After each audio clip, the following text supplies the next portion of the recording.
2/11/68 की वाणी है प्रातः क्लास। मीठे मीठे सिकील दे रूहानी बच्चों प्रति रूहानी बाप समझाते हैं।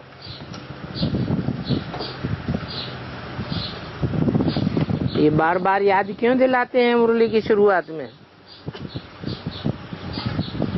इसलिए याद दिलाते हैं कि बच्चों की आत्माभिमानी देह से देह अभिमानी दृष्टि घड़ी घड़ी बन जाती है। तो बाप के सामने जब बैठते हैं तो आत्माभिमानी स्टेज में बैठे हैं, क्योंकि बाप भी है, माता पिता भी है। और बेहद का माता पिता है। तुम भक्ति मार्ग में गाते भी थे, तुम माता पिता हम बालक तेरे। अभी भी पुकारते रहते हैं। तो कौन है वो माता पिता जिनको पुकारते हैं? जरूर कहेंगे परमपिता परमात्मा को। बाकी उनको समझ में नहीं आता है कि किसकी कृपा से सुख घनेरे कौन से मिलते हैं और कब मिलते हैं, और सुख घनेरे किसको कहा जाता है वो भी नहीं समझते। अभी तुम तो यहाँ सामने बैठे हो, जिनकी कृपा से सुख घनेरे मिलते हैं। जानते हो यहाँ इस दुनिया में कितने दुख घनेरे हैं। ये है ही दुख धाम, और वो है सुख धाम, घनेरे सुख लेने का स्थान। किसकी बुद्धि में नहीं आता है कि हम 21 जन्म स्वर्ग में बहुत सुखी रहते हैं।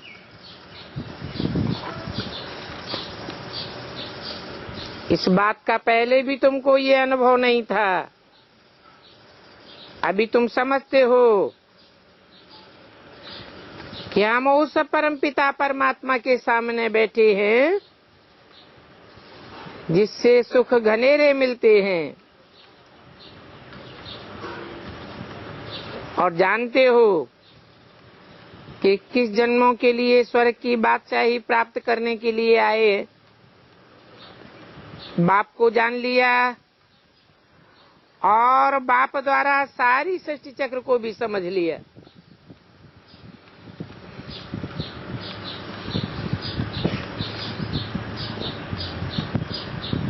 हम पहले सुख घनेरे में थे, फिर बाद में घनेरे दुख में आए हैं। परंतु ये बात भी हर एक को नंबरवार बुद्धि में रहती है। नहीं तो स्टूडेंट्स को सदैव याद रहना चाहिए। परंतु बाबा देखते हैं कि बच्चे घड़ी घड़ी भूल जाते हैं, इसलिए फिर मुरझाइश आ जाती है।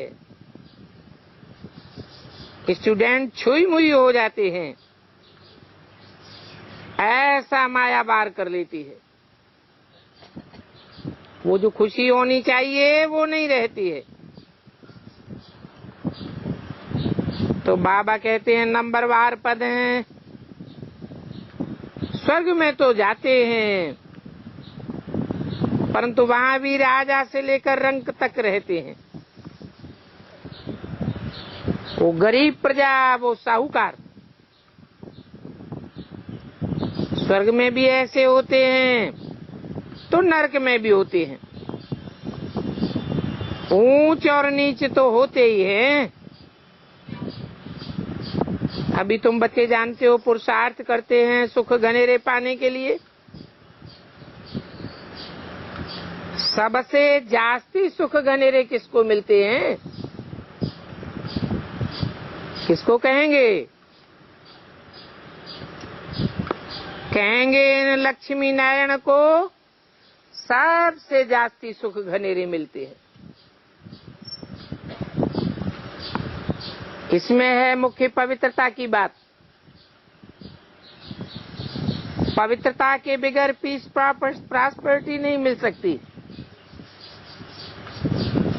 और इसमें चलन बहुत अच्छी चाहिए। और मनुष्यों की चलन सुधरती ही है पवित्रता से। पवित्र हैं तो उनको देवी देवता कहा जाता है। और तुम तो यहाँ आए ही हो देवता बनने के लिए। वो देवताएं सदा सुखी थे। दुख तो रंचक मात्र भी नहीं था। यहाँ मनुष्य को सदा सुख तो हो ही नहीं सकता। सुख होता ही है देवताओं को। तुम भी इन देवताओं की ही पूजा करते थे क्योंकि ये पवित्र थे। तो सारा मदार पवित्रता पर है। और विघ्न भी इसी बात में पड़ते हैं। लोग चाहते हैं दुनिया में पीस हो। बाप कहेंगे सिवाय पवित्रता के सुख शांति कब हो नहीं सकती। तो पहले पहले मुख्य है पवित्रता की बात। पवित्रता से ही घनेरे सुख और चलन सुधरती है। पतित होने से और ही चलन बिगड़ती है। तो समझना चाहिए अभी हमको फिर से देवता बनना है तो पवित्रता का पुरुषार्थ जरूर चाहिए। देवताएं पवित्र हैं तब तो अपवित्र मनुष्यों के आगे माथा टेकते हैं। तो मुख्य बात है पवित्रता की। पुकारते भी ऐसे हे पतित पावन, आकर के हमको पावन बनाओ।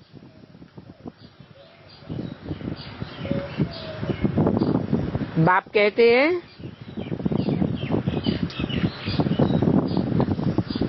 मैं आकर यही बात बताता हूँ, काम महाशत्रु है, इन पर जीत पहनो। इस पर जीत पाने से ही तुम पवित्र बनेंगे। जब तुम पवित्र सतो प्रधान थे तो कितनी शांति और कितना सुख था। अभी तुम बच्चों को याद आ गया है। कल की बात है। तुम पवित्र थे तो अथाह सुख संपत्ति शांति सभी कुछ था। अभी फिर से तुमको ये देवता बनना है। इसमें पहली पहली मुख्य बात है संपूर्ण निर्विकारी बनना। शास्त्रों में ये गायन तो है क्योंकि यह है ज्ञान यज्ञ। इस यज्ञ में असुर विघ्न तो जरूर डालेंगे। पवित्रता के ऊपर ही तंग करते हैं।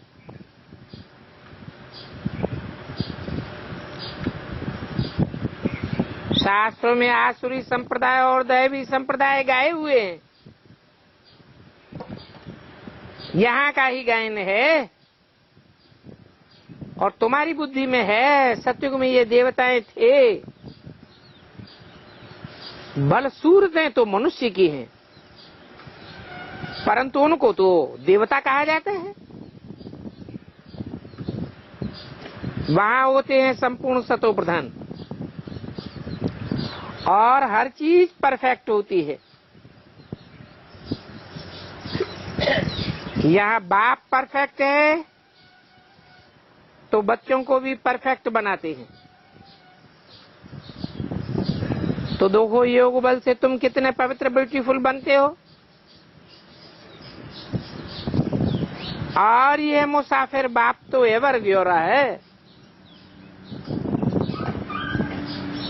जो तुमको भी सांवरा से गोरा बनाते हैं। तुम जानते हो हम 5-4 वर्ष बाद सांवरे बनते हैं,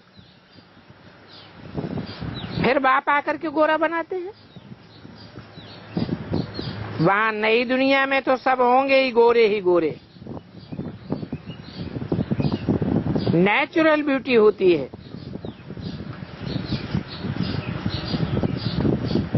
वहां ब्यूटी पार्लर होंगे नहीं सुंदर बनाने के लिए, इसकी दरकार ही नहीं रहती है। सतो प्रधान होते ही है सुंदर, वही फिर तमो प्रधान होने से काले बन पड़ते हैं। नाम ही पड़ जाता है श्याम और सुंदर। कृष्ण को श्याम और सुंदर कहते हैं, परंतु उनका अर्थ कोई भी बता ही नहीं सकता कि कब श्याम बनते हैं और कब सुंदर बनते हैं, कौन श्याम बनते हैं और कौन सुंदर बनते हैं। ये सिवाय बाप के और कोई बता ही न सके। क्या ब्रह्मा कुमारियां क्या कहती हैं, श्याम सुंदर किसका गायन है? कृष्ण को क्या कहती हैं? संगम युग में श्याम है, सतयुग में जाके प्रिंस बनेगा, प्रिंस बन के जन्म लेगा, तब सुंदर बनेगा। तो सतयुग के गायन पूजन यादगार त्योहार हैं। गायन और पूजन कहाँ के हैं? संगम युग के हैं। श्याम सुंदर का जो गायन है वो संगम का गायन है। ये कलयुग और सतयुग का संगम है, गोरे और काले का संगम है।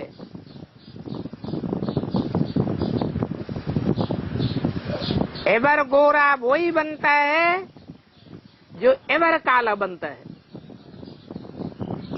और एक ही शरीर की बात है, ऐसे नहीं कि कलयुग के अंत में दादा लेखराज ब्रह्मा के रूप में श्याम है और सतयुग में कृष्ण के रूप में जन्म लेगा तो सुंदर बनेगा।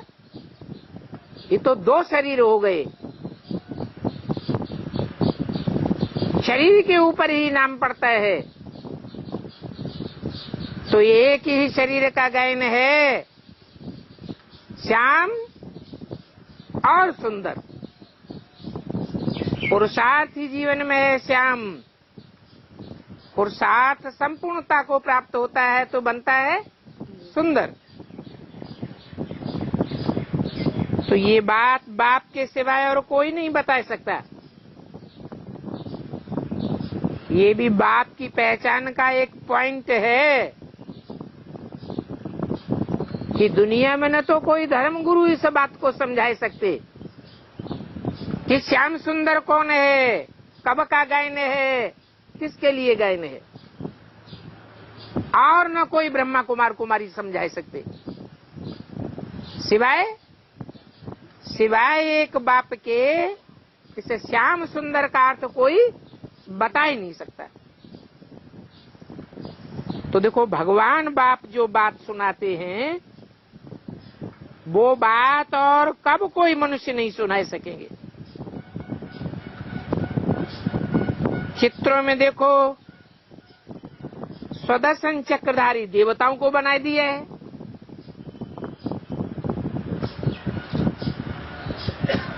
अब देवताओं को सुदर्शन चक्र चलाने की क्या दरकार?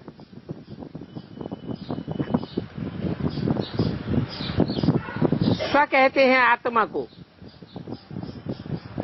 दर्शन कहते हैं 84 के चक्र के को देखने को, चक्र कहते हैं 84 का चक्र।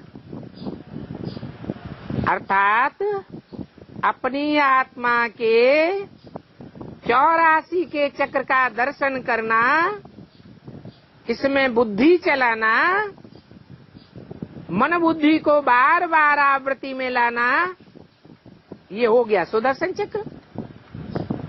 ये चक्र सबसे जास्ती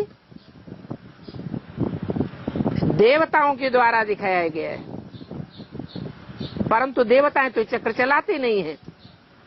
ये तुम ब्राह्मण बच्चों की बात है, और ब्राह्मणों में ही नंबरवार पुरुषार्थ अनुसार है। नंबर 1 में है विष्णु, ब्रह्मा 101 सेकंड में विष्णु बनता है। तो बाप समझाते हैं मीठे मीठे बच्चों, ये सुदर्शन चक्र चलाने की देवताओं को तो दरकार ही नहीं है, वो तो संपूर्ण पवित्र हैं। मन बुद्धि को ज्ञान में चक्कर चलाने से मन बुद्धि पवित्र बनेगी, और देवताओं को तो ज्ञान होता ही नहीं है, उनको ज्ञान की दरकार ही नहीं। ऑलरेडी उनकी मन बुद्धि पवित्र बनी हुई पड़ी है। वो देवताएं क्या करेंगे शंखनाद करके? ये मुख्य शंख है, इसमें से तुम जो ज्ञान सुनाते हो यही तुम्हारा शंखनाद है। तो सुदर्शन चक्रधारी भी तुम ब्राह्मण बच्चे हो, और ज्ञान की शंख ध्वनि भी तुमको करनी है। अभी तुम जानते हो कि विश्व में शांति कैसे स्थापन होगी।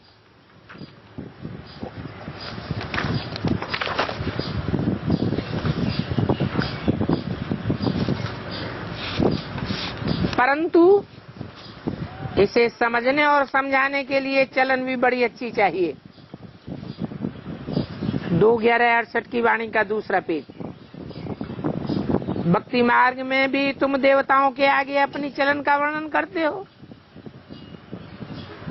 परंतु देवताएं कोई तुम्हारी चलन को नहीं सुधारते हैं।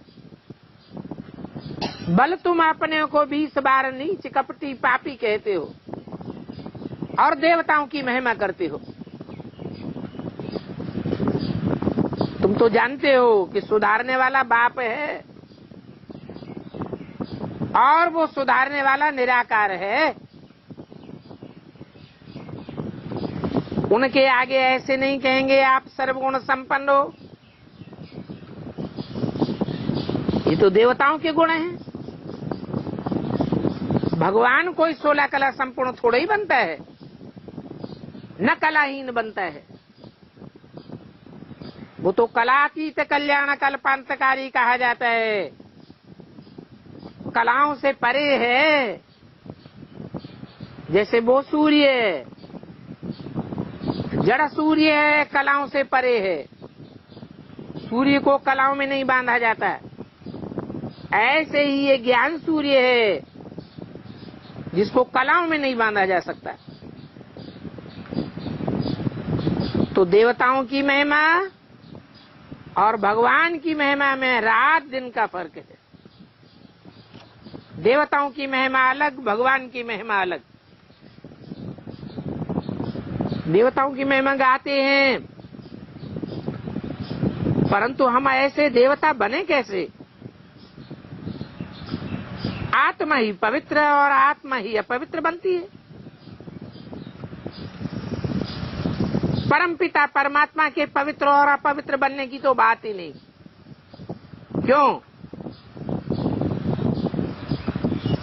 क्यों पवित्र पवित्र बनने की बात नहीं? क्योंकि वो तो जन्म मरण के चक्र में ही नहीं आता है। अभी तुम्हारी आत्मा पवित्र बन रही है। जब आत्मा संपूर्ण पावन बन जाएगी तो फिर ये तुम्हारा पतित शरीर भी नहीं रहेगा।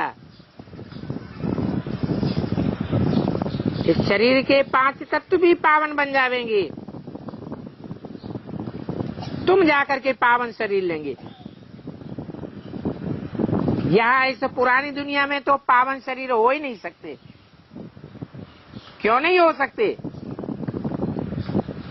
क्योंकि 5 तत्व ही तमो प्रधान हैं।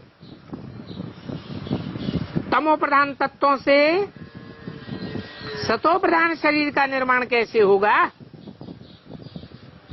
पावन शरीर हो तब जब सारी प्रकृति सतो प्रधान हो। नई दुनिया में हर चीज सतो प्रधान होती है।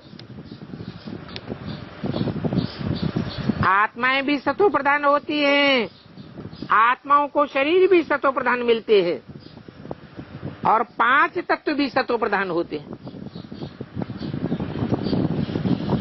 और 5 ही तत्व तुम्हारे हुक्म में रहते हैं। तत्व तो जड़ हैं, तुम तो चैतन्य आत्मा हो। तुम्हारी चैतन्य आत्मा जब सतो प्रधान बनती है तो 5 तत्व भी तुम्हारे हुक्म में चलते हैं। फिर दुख की कोई बात नहीं रहती।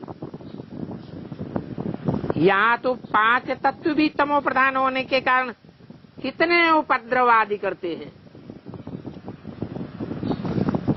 सारी प्रकृति ही तमो प्रधान बन जाती है। क्यों? क्योंकि मनुष्य की प्रकृति, मनुष्य का स्वभाव ही तमो प्रधान है। लोग तीर्थ यात्रा पर जाते हैं, फटाक से एक्सीडेंट हो पड़ता है, मर पड़ते हैं। तो ये जल, पृथ्वी आदि कितना नुकसान करते हैं। ये सभी 5 तत्व नुकसान करते रहते हैं। आखिरी तुम्हारे विनाश में बहुत मदद करते रहेंगे। अचानक बाढ़ आ जाती है, तूफान लग जाता है, भूकंप आ जाता है।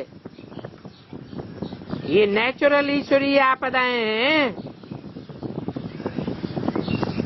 वो बाम्स आदि जो बनाते हैं वो भी सभी ड्रामा में नूद है। उनको ईश्वरीय आपदाएं नहीं कहेंगे, उनको कहेंगे आसुरी आपदा। वो बाम्स आदि तो मनुष्यों के बनाए हुए हैं। ये आर्थुकेक आदि होती है, ये कोई मनुष्यों की बनाई हुई नहीं है। ये सारी आपदाएं जब आपस में मिल जाती हैं तब मिलकर के सारी पृथ्वी हल्काई कर देते हैं। तुम जानते हो कैसे बाबा हमको हल्का बना करके ले जाते हैं नई दुनिया में? वो हजाम लोग होते हैं, जब बाल उतारते हैं तो माथा ही हल्का हो जाता है। कभी तिरुपति बालाजी में गए होंगे भक्ति मार्ग में, नहीं गए तो जाके देखना कैसे बाल उतरवाते हैं और हल्के हो जाते हैं। तो ये बाप भी एकदम हल्का कर देते हैं। हाँ, सन्यासियों में सल गुंजा नहीं करते हैं, हल्का कर देते हैं। माथा हल्का होने से तुमको कितनी फुर्सत हो जाती है। तो देखो, बाप तुमको बिल्कुल हल्का कर देते हैं, तुम्हारे सभी दुख दूर हो जाते हैं। अभी तुम सभी का माथा बहुत भारी हो गया है, फिर सभी हल्के, शांति, सुखी, प्रसन्न हो जाएंगे। जो जिस धर्म वाले हैं सभी को खुशी हो जानी चाहिए। सबका बाप आया हुआ है, वो सभी की सदगति करने वाला है। तो तुम बच्चों को भी पैगाम देना है कि बाप आए हैं एक आदि सनातन देवी देवता धर्म की स्थापना करने। जब सभी धर्म परिपन्न संपूर्ण स्टेज को पहुंच जाते हैं, तमो प्रधान बन जाते हैं, और तुम्हारी जब पूरी स्थापना हो जाती है तो सभी धर्मों का विनाश हो जाता है। पहले स्थापना होती है सद्धर्म की, बाद में सब असत धर्मों का विनाश हो जाता है। आगे तुम्हारी बुद्धि में ये ख्याल भी नहीं था कि नई दुनिया आने वाली है, पुरानी दुनिया जाने वाली है और भगवान इस सृष्टि पर आया हुआ है। अभी तो तुम समझते हो। भक्ति मार्ग में गायन भी होता है ब्रह्मा द्वारा स्थापना। तो अभी बाकी अनेक धर्म विनाश होने हैं और ये कर्तव्य कोई ब्रह्मा नहीं करते हैं, विष्णु नहीं करते हैं, कोई धर्म पिता ये कर्तव्य नहीं करता।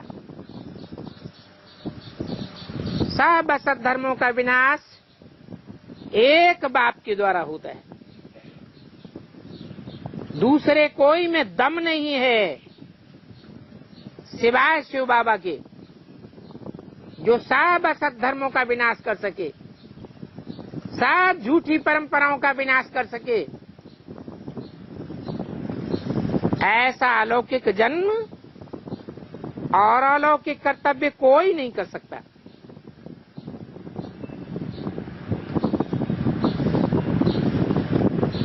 विनाश कैसे होता है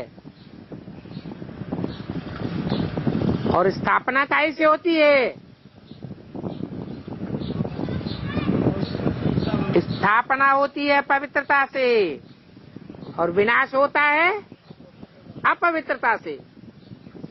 और बाप करते हैं विनाश।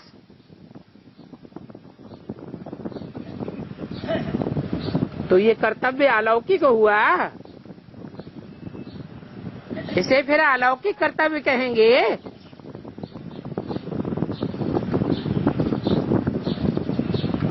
परंतु निराकारी स्टेज अलौकिक कर्तव्य करने वाली साबित हो जाती है।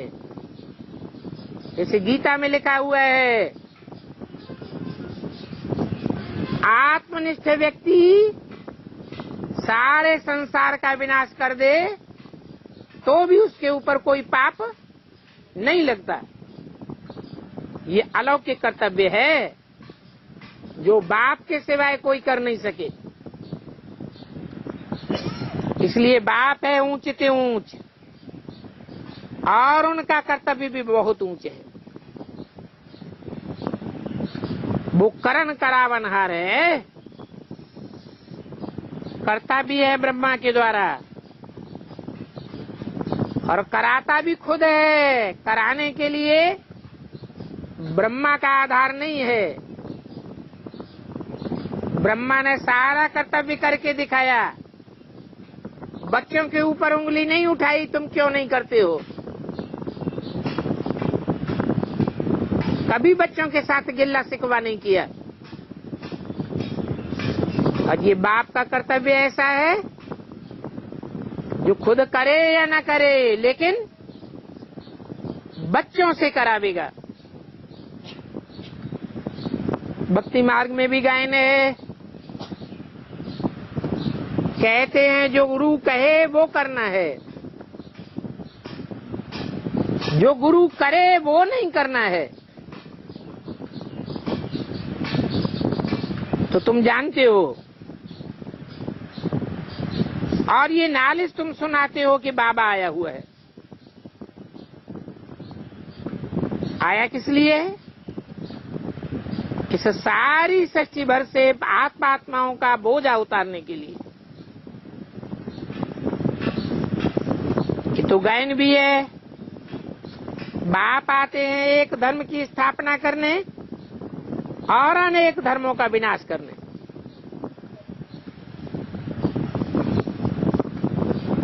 धर्म संस्थापनार्थाय विनाशाय च दुष्कृताम।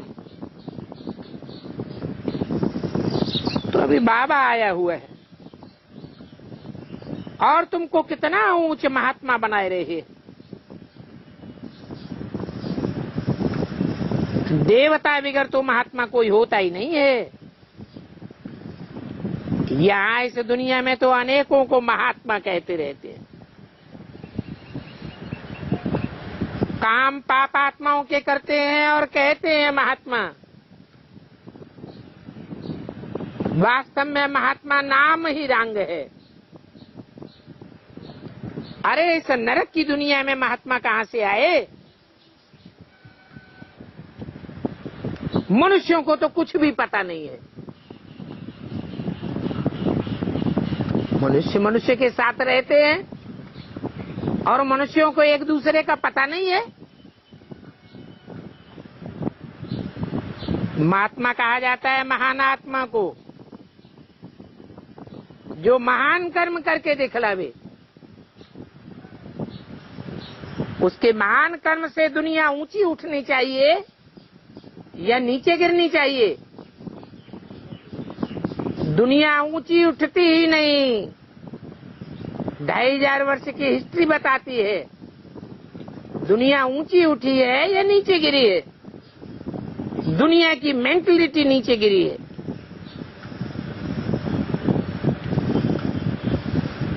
तो बाप कहते हैं राम राज्य कहा जाता है स्वर्ग को।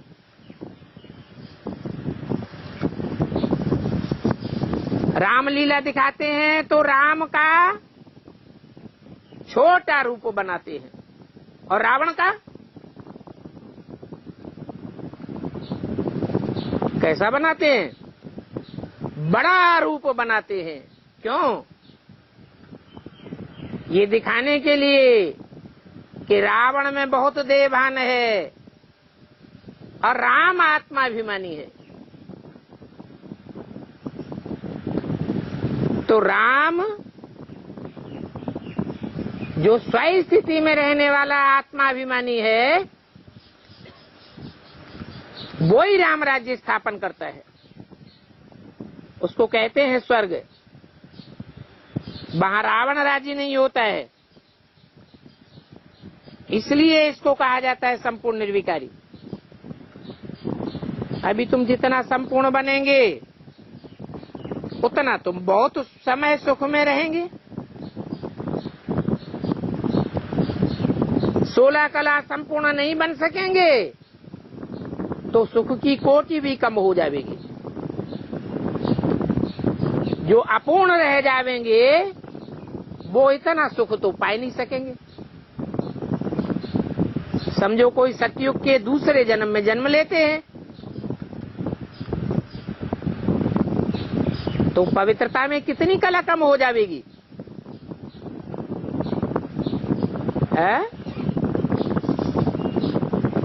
चौथाई की भी आधी कला कम हो जाएगी।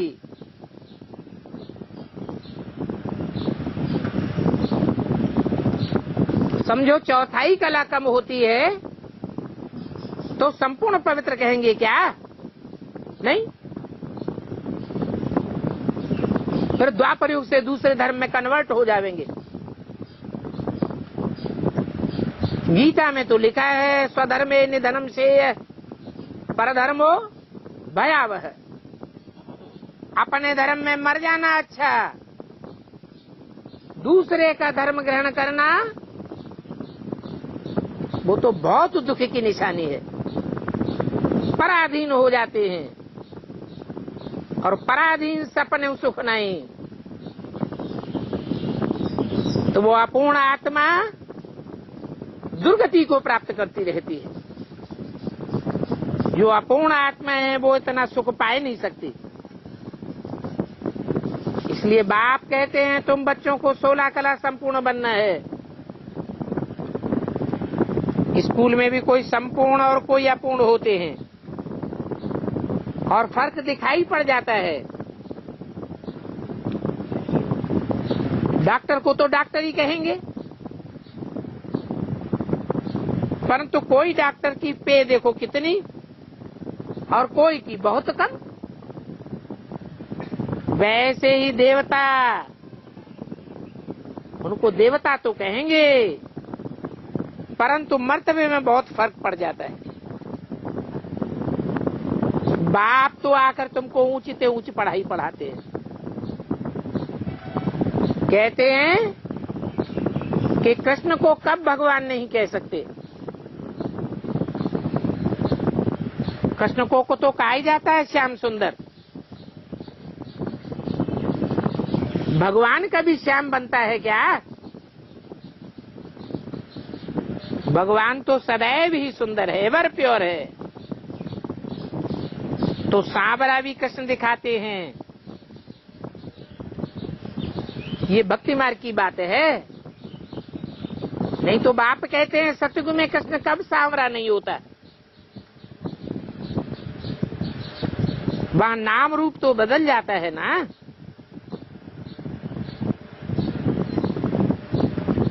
तो बाप बताते हैं यहाँ संगम में ही कृष्ण की आत्मा सांवरी बनती है। भिन्न नाम रूप देश काल से। ये बात अभी तुमको समझाई जाती है। तुम समझते हो हम बरोबर शुरू से लेकर कैसे पार्ट में आए हैं। पहले देवता थे, फिर देवता से अभी असुर बने। बाप ने 84 जन्मों का राज भी बताया है, जिस राज का और कोई को पता नहीं है। बाप ही आकर के सभी राज समझाते हैं। कहते हैं मेरे लाडले बच्चों, तुम हमारे साथ घर में रहते थे। वहां तुम कितनी ऊंची स्टेज में थे, आत्मा आत्मा भाई भाई। शरीर वहां था ही नहीं। बाप था और तुम बच्चे भाई भाई थे, और तो तुम्हारा कोई भी संबंध नहीं था। और ये भी जानते हो कि बाप तो पुनर्जन्म में आते ही नहीं। 2/11/68 की वाणी का 3रा पेज। वो बाप तो ड्रामा अनुसार रिजर्व में रहते हैं। ये रिजर्व में रहने का उनका पार्ट है। कभी भी अपवित्र बनते ही नहीं। इस अपवित्र दुनिया में आते हैं, पतित तन में आते हैं, पतितों के संग में आते हैं, तो भी पतित नहीं बनते। उनका पार्ट ही ऐसा है। तुमने कितना समय पुकारा वो भी बाप ने बताया। ऐसे नहीं कि तुमने द्वापर से पुकारना शुरू किया, नहीं। जब बहुत दुखी हुए तो पुकारना शुरू किया। द्वापर के आदि में भी बहुत सुख होता है। द्वापर के आदि में तुम्हारी भक्ति भी सतो प्रधान थी।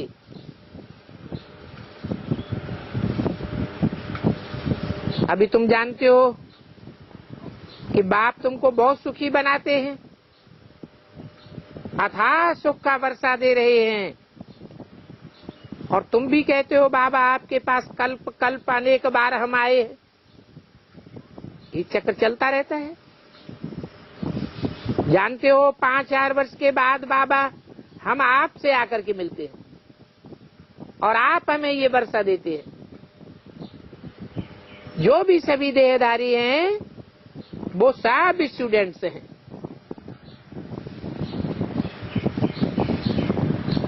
और पढ़ाने वाला विदेही बाप एक है।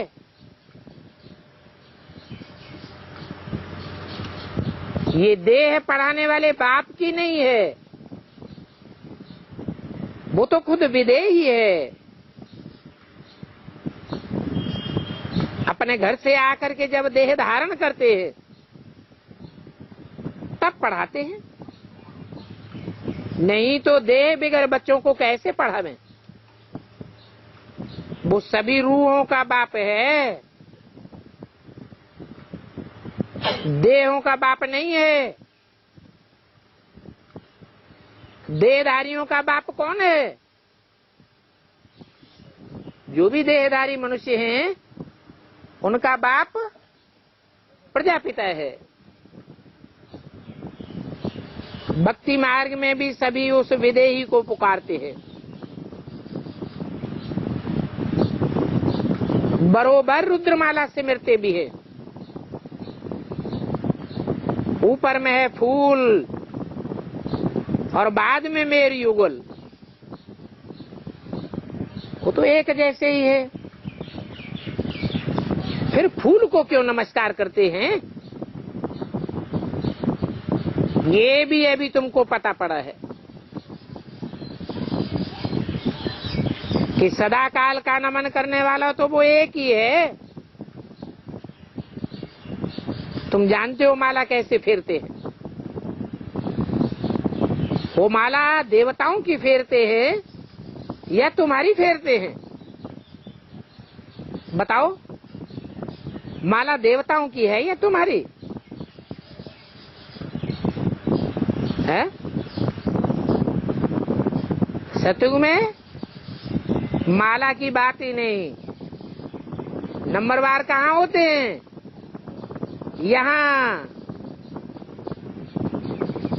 यहाँ सक्षम सच तुम्हारी बुद्धि में वो माला घूमती है। कौन किस नंबर को पाने वाला है? ये ब्राह्मण ही हैं जिनको बाप बैठ पढ़ाते हैं। ब्राह्मण बनने के बाद फिर देवता बन जाते हैं। संपूर्ण ब्राह्मण सो देवता। अभी तुम पढ़ते हो, फिर वहां जाकर के देवता पद पाते हो। नंबरवार देवता बनते हो। तो अभी माला तुम ब्राह्मणों की है, तो बाप द्वारा पढ़ करके तुम मेहनत करके देवता बनते हो। बलियारी तुम्हारे पढ़ाने वाले की है, तो बाप ने बच्चों की कितनी सेवा की है। वहां सतयुग में तो कोई भी बाप को याद नहीं करते हैं। भक्ति मार्ग में तुम माला फेरते थे, अभी वो फूल आकर तुमको फूल बनाते हैं, अर्थात अपनी माला का दाना बनाते हैं। तुम गुलगुल फूल बन जाते हो। आत्मा का ज्ञान भी अभी तुमको मिलता है और सारी सृष्टि के आदि मध्य अंत का ज्ञान तुम्हारी बुद्धि में है। तो तुम्हारी भी महिमा है, क्योंकि तुम ब्राह्मण बैठा आप समान ब्राह्मण बनाकर फिर स्वर्गवासी देवी देवता बनाते हो। वो देवताएं तो स्वर्ग में रहते हैं। तुम जब देवता बन जाते हो तो तुमको पास्ट प्रेजेंट फ्यूचर की नॉलेज वहां नहीं होगी।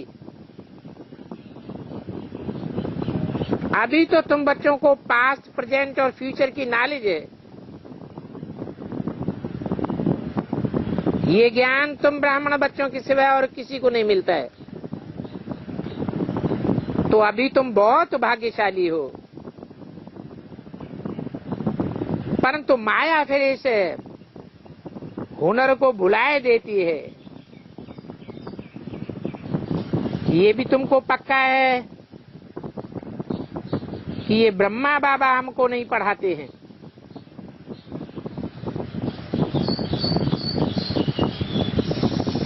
ये तो मनुष्य है, ये भी पढ़ रहे हैं। ये तो सभी से लास्ट में था। सभी से नंबर 1 पतित, वो ही फिर नंबर 1 पावन बनते हैं। पतित दुनिया में सभी पतित मनुष्य, पवित्र दुनिया में सभी पवित्र। वहां कितना सुखी होते हैं। अभी अहम ऑब्जेक्ट तुम्हारे सामने खड़ी है, तुमको बाप कितना ऊंच बनाते हैं, वरदान देते हैं, आयुष्मान भव पुत्रवान भव। तुम्हारी आयु एवरेज 150 वर्ष हो जाती है।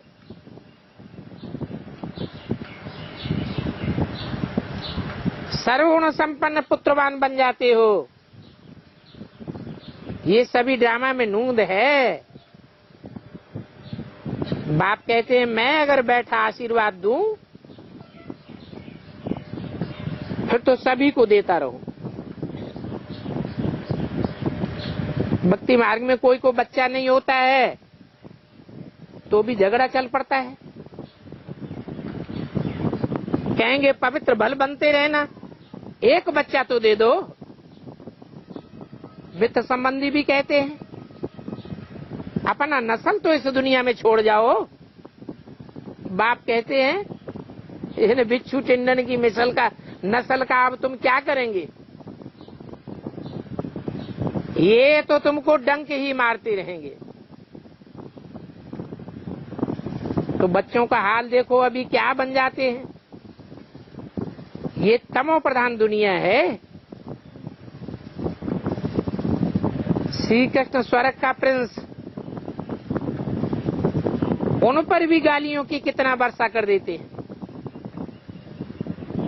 बाप कहते हैं तुमने मेरी कितनी ग्लानि की है। कहेंगे अपनी भी न ग्लानि की है और मेरी भी की है। तो ये ड्रामा में खेल है। पूज्य से पुजारी बनते हो, पुजारी बनने से आसुरी संप्रदाय बन जाते हैं। अभी तो है ही कलयुग, सभी घोर अंधियारे में है। तुम्हारे लिए पुरुषोत्तम संगम युग है। तो अभी तुम तो रोशनी में आ गए हो, वो सभी घोर अज्ञान अंधियारे में हैं। तुम्हारी बुद्धि में अभी सारा फर्क का पता पड़ गया। तुम जानते हो अभी हम नई दुनिया में जा रहे हैं, ये पुरानी दुनिया है। तो कोई भी कहेंगे तमो प्रधान दुनिया, इनको कहते हैं विषय वैतरणी नदी, विषय सागर है, वैश्यालय। हम पहले शिवालय के वासी थे। तो देखो रावण, तुमने हमको वैश्यालय में डाल दिया। अभी रावण को तुम कहेंगे हाय हाय। तुमको मालूम पड़ गया ये खेल कैसा बना हुआ है। आधा कल्प शिवालय में और आधा कल्प वैश्यालय में रहते। बाप कहते तुम वैश्यालय में गिरते हो तब भी देखो तुम्हारे पास कितना अथाह धन रहता है। लाखों वर्ष की बात नहीं है, ये 5000 वर्ष का खेल है। नई और पुरानी दुनिया की आयु भी जरूर होनी चाहिए। मनुष्यों ने तो एकदम जैसे तबाही बनाई दिया। और शास्त्रों में देखो क्या क्या लिख दिया है।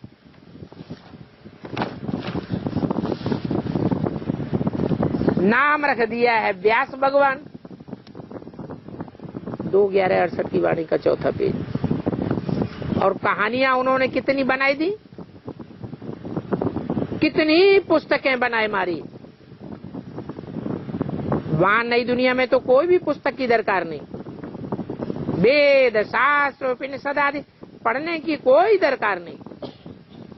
ये भी जानते हो इनसे कोई फायदा नहीं होता है। ये भक्ति मार्ग के शास्त्र पढ़ते पढ़ते तुमने दुर्गति को पाई लिए।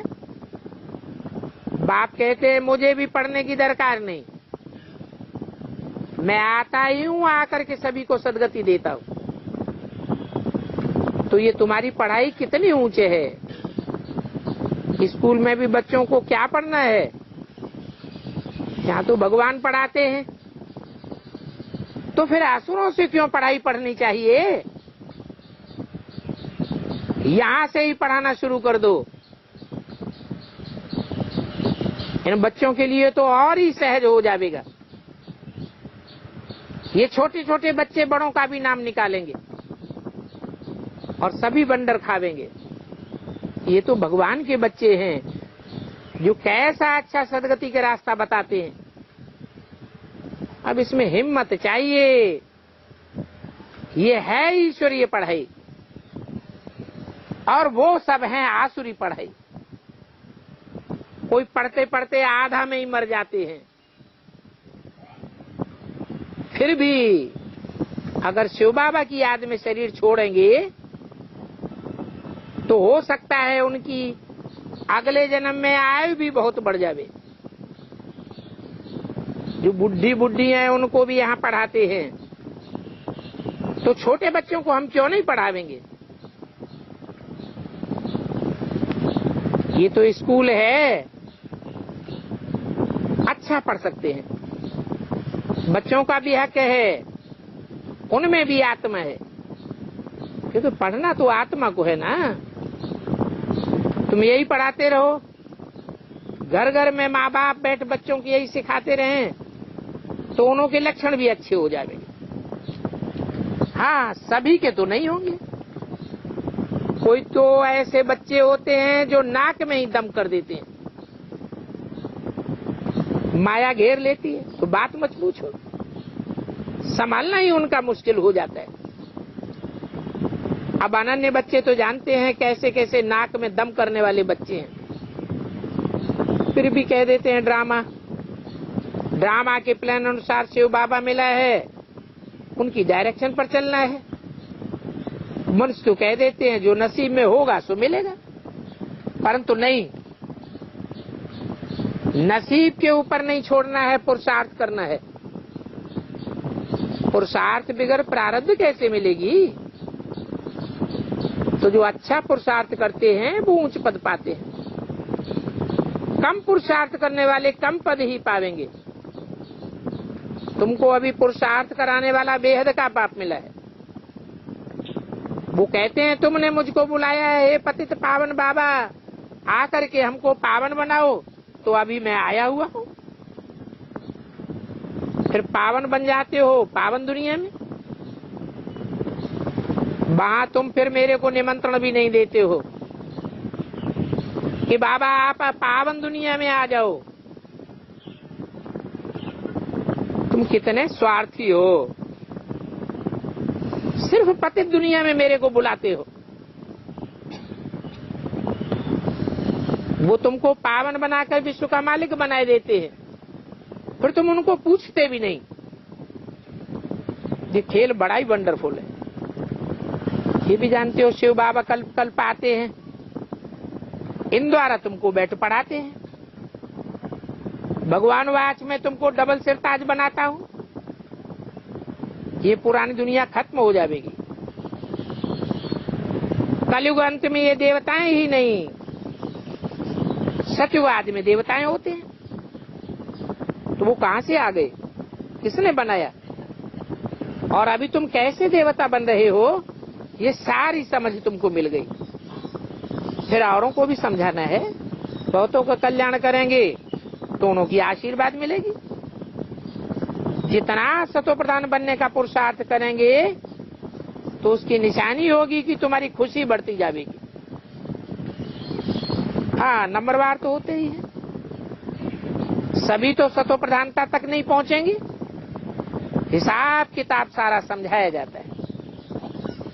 इस समय सभी रावण की जेल में फंसे हुए हैं, और कृष्ण की आत्मा भी इस समय रावण की जेल में है।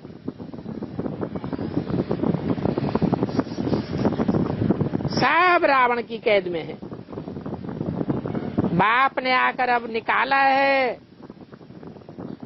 वहां ये जंजीरें आदि होती ही नहीं है। तो बाप कितना अच्छी समझाते हैं। बाप कहते हैं मैं गरीब निवाज हूँ, गरीबों के पास ही आना होता है। जो बिल्कुल साहूकार थे वो अभी बिल्कुल गरीब बन गए, तो उन पर तरस पड़ता है।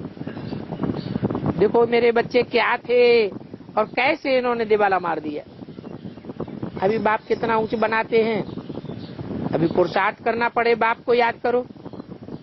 कहते मैं ही पतित पावन हूँ। कोई देहधारी, देह को धारण करने वाला तो पतित पावन हो ही नहीं सकता। देवताओं को भी पतित पावन नहीं कह सकते।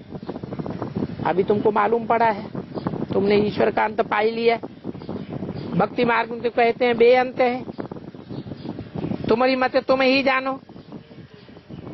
अभी बाप आकर श्रीमत देते हैं, बाप ने खुद आकर अपना सारांश बताई दिया। अभी तो तुम सभी कुछ जान गए। जानते हो हम आत्माएं बाबा के साथ घर में रहती हैं, फिर यहाँ आकर के अपना अपना पार्ट बजाती हैं। अच्छा, मीठे मीठे सिकिंदे रूहानी बच्चों को बाप दादा का याद प्यार, गुड मॉर्निंग।